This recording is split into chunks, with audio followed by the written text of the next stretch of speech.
Coming up on today's show, we will break down the latest CBS Sports 2026 NFL mock draft. Always good for some, call it interesting picks. Maybe not as crazy as some of the previous years have gone. But we'll go 1 to 32. Don't get me at the draft order. They based it on the Super Bowl odds reverse order.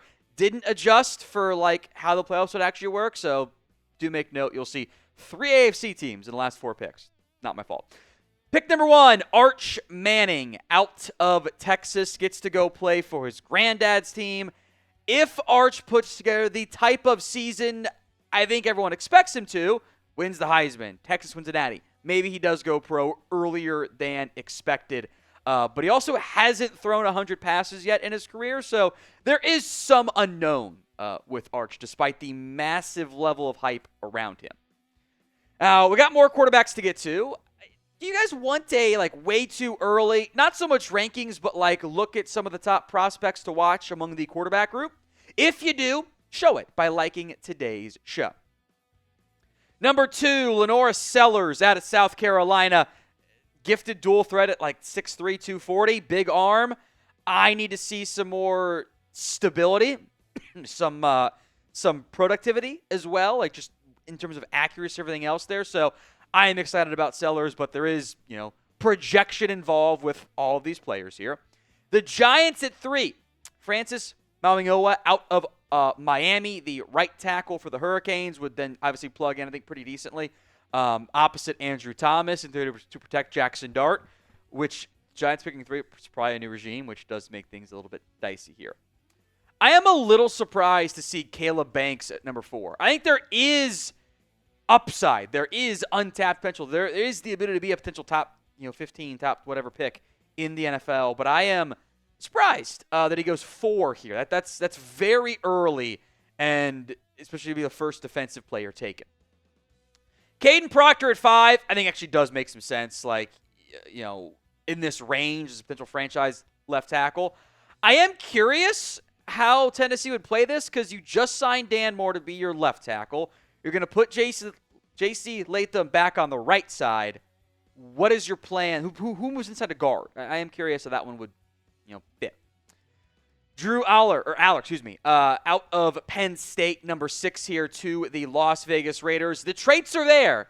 The consistency, the reliability in those big moments is not there yet. Allar, the NFL's high on him. I would not be surprised if he was the first overall pick, frankly. But I personally want to see, bigger play, better play in big moments. That matters for prospects. If you can be big and strong arm and even move a little bit, but if you're not making plays when it counts in college, why do I think you're going to suddenly make them in the NFL? Predictions at the pinned poll on today's show. Who will be the first quarterback drafted in 2026? Let me know in the comment section of today's show, especially the ad comes here on YouTube.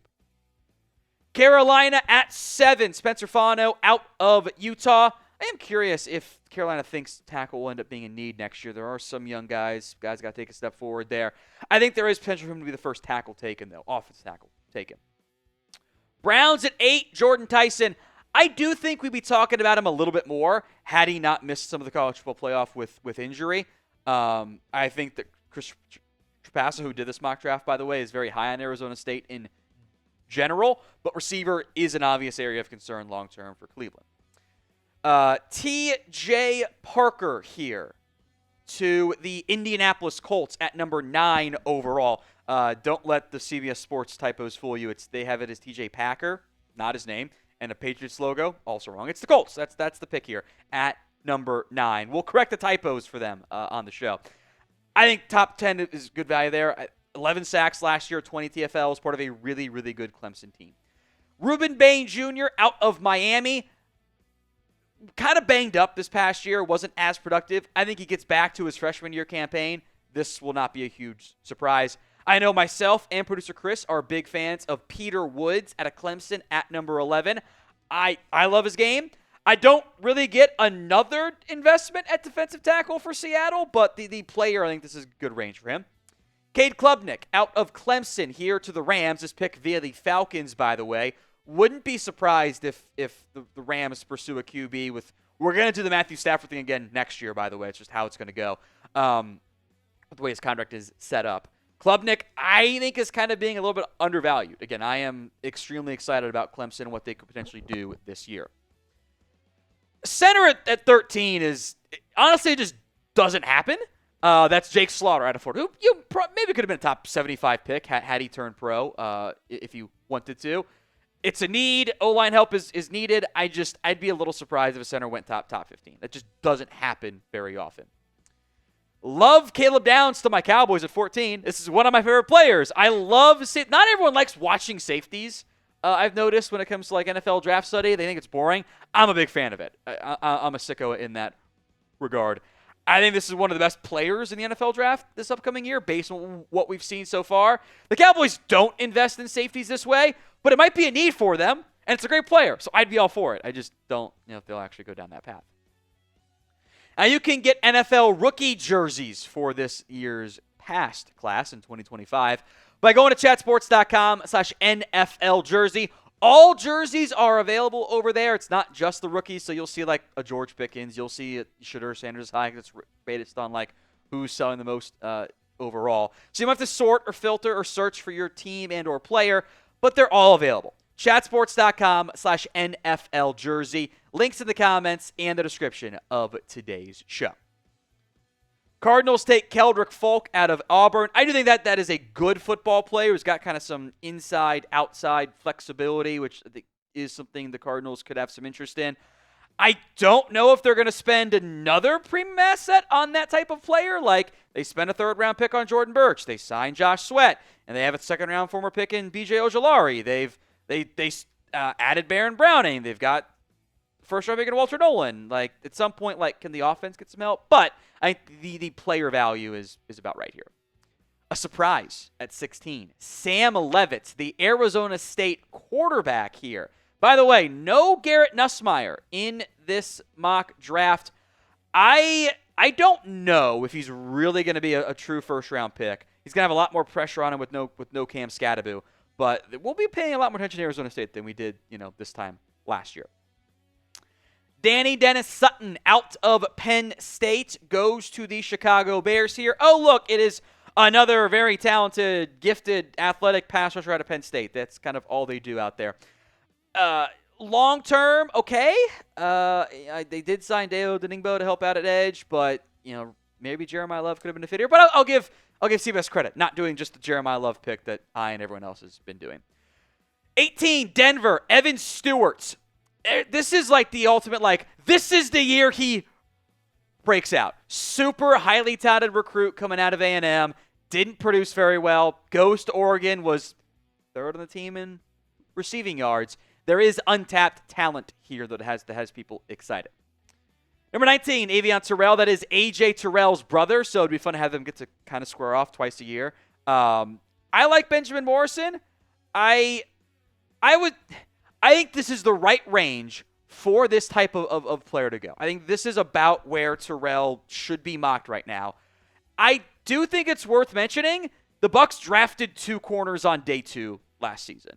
So, are they going to add another top 75, top 80 pick to this room? I'm not as convinced.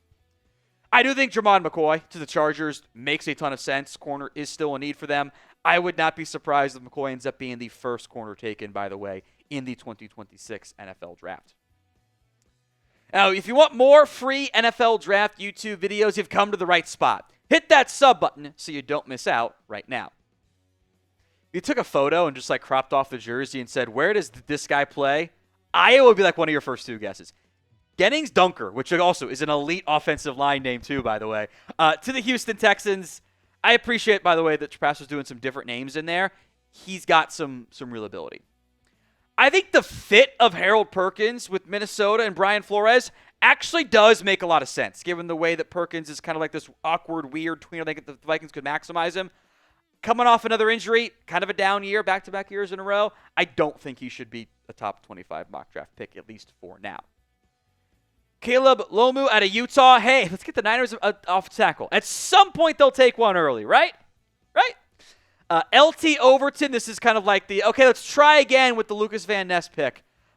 Packers have invested, though, a lot in that front four room. I don't know if they'd spend the 24th pick on it, but I do think Overton's got a lot of fans in the NFL.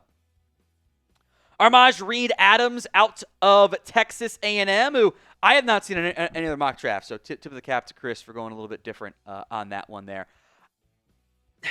Guard is probably an area of concern. They did spend a third-round pick on Dylan Fairchild, but additional help is probably something the Bengals should be pursuing. I love Anthony Hill to the Commanders at 26. I am a huge fan of his game. I think he should be the first off-ball linebacker taken. I think he should be over Harold Perkins as of right now. He can do – I think he's better at the stuff that we kind of think Harold Perkins is good at. Like, I think Hill is just a better version of him as of right now. I think at 26, replacing Bobby Wagner long-term, allowing him to do some blitzing coverage stuff with Dan Quinn, that's a home run fit. Of the eligible 2026 NFL draft prospects, so i.e. not Jeremiah Smith, not others from that elite receiving core in 2027. Who is your favorite player for the 2026 NFL draft? Let me know in the comments of today's show. Rams again here at number 27. Caleb Tiernan out of Northwestern. He's going to be older, which I think actually kind of is a concern, but I do like double dipping at helping your quarterback get protected. Isaiah World has immense upside. If I think Lions replacing Taylor Decker long term makes a ton of sense. Very curious how he plays and where he could end up going this upcoming season. Carnell Tate. Oh, look, another OSU, former 5-star first round pick. At some point, the teams aren't going to keep adding receivers, right? Like, the guys they have are going to play better, right? Right? Dylan Thieneman out of Oregon. I love this pick. I love this fit. This is a no-brainer for me. Like, Bills need a safety. I think Thieneman is underrated. Not a household name. He will be going from Purdue to Oregon this upcoming season. Georgia Tech does not throw the ball with as much success and volume as some other teams do. I do like the mention of Eric Singleton here. He's not very big, so I do kind of wonder the fit alongside Zay Flowers, but he's got some juice that I think is going to make him very appealing, even if the raw production does not jump off the screen. I love Mateo Uiagalelei here at 32. By the way, he's only going to be 20 this year. I don't know if you guys knew that. He's awesome. This is DJU's younger brother. Not little. He's bigger. He might very well be a top 15 pick when it's all said and done. Who do you think CBS Sports left out of their 2026 NFL mock draft? I'll mention some names here in just a second, but let me know in the comments of today's show. Couple QBs, Garrett Nussmeier, Fernando Mendoza, not included in this one. The one that stands out is Nussmeier. Jeremiah Love is, I think, the top back in this year's class. Denzel Boston's got some fans out of Washington. Austin Barber along the offensive line from Florida. One Georgia Tech player in round one, 0 Georgia players. Defensively, I think keep an eye out for Christian Miller and C.J. Allen. I like Malik Muhammad and Jalen Kilgore. In general, I'm a big fan of the safety class. Kamari Ramsey is a player I'm a fan of. I think NFL is a fan of too. Maybe he could have been a top 75 pick had he been gone pro, such been eligible this past year.